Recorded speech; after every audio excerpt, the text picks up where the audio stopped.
starting with 99 names of Almighty Allah, who fills and creates our heart with faith and who knows all the secrets of our heart. अस्सलामु अलैकुम व रहमतुल्लाहि व बरकातुहू। उम्मीद करता हूँ कि आप सब खैर वाफियत से होंगे।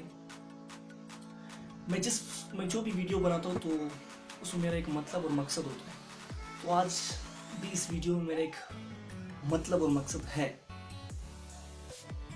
मैंने ज़्यादातर लोगों को देखा है कि वो उनका एक ख्वाहिश होता है कि वो इंग्लिश सीखे, एक विश होता है कि वो इंग्लिश सीखे, एक विल पावर होता है कि वो इंग्लिश सीखे। And this is not something impossible, okay, this is something possible and this is something to understand, okay. ये एक ईजी काम है। लोग तो ये सोचते हैं कि यार मैं तो पढ़ता नहीं हूँ, मैं इंग्लिश कैसे सीखूँ।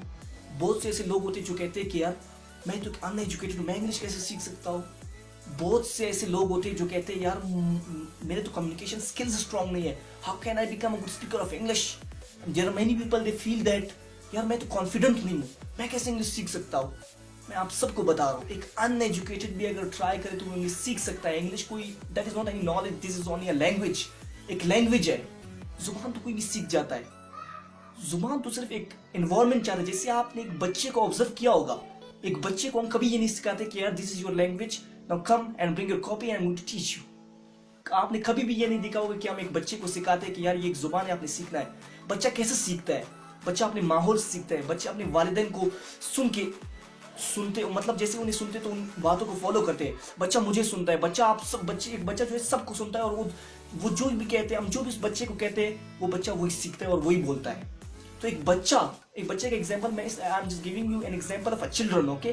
तो बच्चे का मिसाल मैं इसलिए दे रहा हूँ कि बच्चा जो है जब कोई लैंग्वेज सीखता है वो भी हमारे तरह होता है जैसे हम एक इंग्लिश लैंग्वेज सीखने के लिए जाते हैं, ओके। तो मैं आप सबको बता रहा हूँ इंग्लिश लैंग्वेज सीखना कोई बड़ी बात नहीं है, ये सिर्फ एक जरूरत है। It is a need, okay. We have to learn it, we have to understand it. आज मैं इस वीडियो में मैं आपको बताऊंगा कि वो कौन से ऐसे 5 चीजें होती है जिससे हम इंग्लिश सीख सकते हैं और English becomes very easy for us to understand. पहले आप सबको इस 5 चीजों के से पहले इन 5 चीजों के अलावा आपने एक ऐसी बात अपने ज़हन में रखना है और वो सबसे इंपॉर्टेंट चीज है इन 5 चीजों के अलावा, okay. That is very important thing. देखो ये एक सबसे बड़ा मसला, this is the problem of your, okay, even this is the problem of everyone. ये मसला सबका है। ये मसला कैसा मसला है?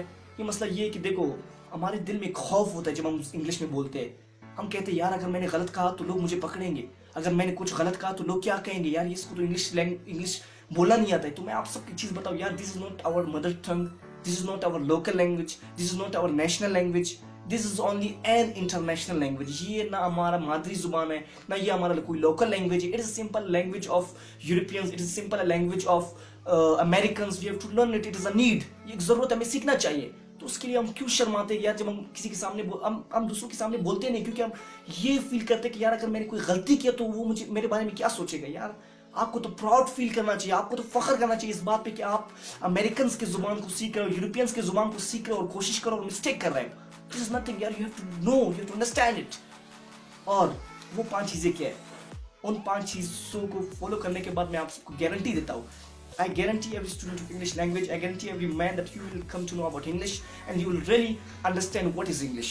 आपको इंग्लिश बहुत अच्छे तरीके से समझ आ जाएगा। सबसे पहली चीज, किसी भी जुबान को अगर हम सीखते हैं तो उसमें 4 चीजें बहुत इंपॉर्टेंट होते हैं। सबसे पहले listening, writing, reading, speaking. There are 4 things which are very important in any language, okay? किसी भी जुबान को सीखने के लिए आपको ये चीजें आनी चाहिए, reading, listening, writing and speaking. सबसे पहले listening is very pivotal part of English, okay. किसी भी जुबान को, मैं सिर्फ इंग्लिश का बात नहीं करूँ, किसी भी जुबान को सीखने के लिए, ओके, वी लिसन, हमें सुनना चाहिए। We have to listen lectures, we have to listen the people, we have to listen our colleagues, we have to listen our friends, we have to listen each other, we should have a conversation with each other. Our listening part should be very strong. हम जो सुनते हैं, हमारे सुनने का जो ability ये बहुत स्ट्रांग होना चाहिए और हम जिसको भी सुनो उन वर्ड्स को हम पिकअप करें और बोले।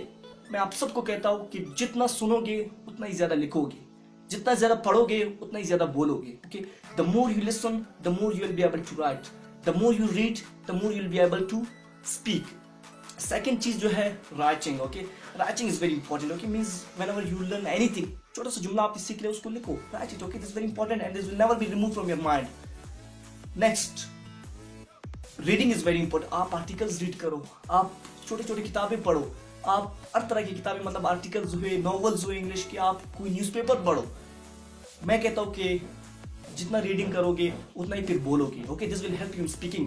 Whenever you read more, this will help you in speaking and you will be able to speak very good English. तो मैं कहता हूँ जिस स्टूडेंट ने इन 4 चीज़ों पे तवज्जो दिया, इन 4 चीज़ों को अपने मतलब इंग्लिश लैंग्वेज में मतलब इन्होंने फॉलो किया, so this English is going to be very easy for everybody. Okay then एक और लास्ट चीज़ है प्रैक्टिस। एक बच्चे ने मुझसे पूछा, एक स्टूडेंट ने मुझसे पूछा कि sir how did you become a very good speaker of English? आपने इंग्लिश कैसे इतना अच्छा सीखा और आप कैसे इतना अच्छा इंग्लिश बोल लेते हो? तो मैंने उससे कहा कि आप भी सीखना चाहते हो, आप भी मेरे तरह बनना चाहते हो? तो उस बच्चे ने मुझे जवाब दिया, yes sir, I want to become like you and I want to speak the same English. तो मैंने उससे कहा कि आपको एक फार्मूले को फॉलो करना है, आपने एक फार्मूले को फॉलो करना है। तो बच्चा बहुत तजस्सुस, was very curious to know, वो बहुत तजस्सुस में था कि मुझे पता चले कि ये फार्मूला क्या है। तो मैंने उससे कहा कि P P P P P ये फार्मूला है। तो बच्चा हैरान हो, sir what does it mean? मैंने कहा practice practice practice practice and practice makes the man perfect. जितना प्रैक्टिस करोगे उतना सीखोगे। The more you practice the more you learn. So I have to tell you, this is not anything difficult. You can learn English, you can speak English, you can understand English. English is not something difficult that you feel. English एक बहुत simple सी जुबान है और आप सीख सकते हो। आप अगर अच्छा सुनोगे, लिखोगे, पढ़ोगे और उसको बोलोगे भी, और वो शर्म फील नहीं करोगे कि यार अगर मैंने कुछ कहा तो लोग क्या कहेंगे। लोग तो कहते रहते हैं यार, लोग तो आपको कभी नहीं छोड़ेंगे। आप जो भी बोलो, people will laugh at you, people will catch you, but you are not going to. आपने अपने जर्नी को, आपने अपने इस जर्नी को फेल नहीं करना है लोगों के वजह से। ओके, आपके एक बहुत बड़ा प्लान है, आपने अपने को कन्विंस करना है, अपने से मिलना है। और ये तो सबने सुना होगा, जो अपने से मिल लेते पेरेंट्स को दुनिया मिलने आती है। Okay, so meet yourself, convince yourself, satisfy yourself. Nothing will make you okay, these people will only strengthen you, these people will make you more confident। ये लोग आपको और कॉन्फिडेंट बनाएंगे, ये लोग आपको और स्ट्रेंथन करेंगे। और मैं कहता हूँ जिसने इन 5 चीज़ों को फॉलो किया, this English is going to be very easy. और मैं आप सबको ये कहना चाहता हूँ कि मैंने आज जितनी भी बातें की है, कल इंशाल्लाह हमारा एक लाइव सेशन होगा 8 से 9 बजे तक। अगर हुआ तो मैं वहाँ पे आपके क्वेश्चंस के आंसर दूंगा। अगर आपको किसी तरह का भी क्वेश्चन है इंग्लिश से रिगार्डिंग, टुमारो इंशाल्लाह I will be giving you the answers of your question. Thank you so much for listening. अल्लाह आप सबका हामी और नासिर।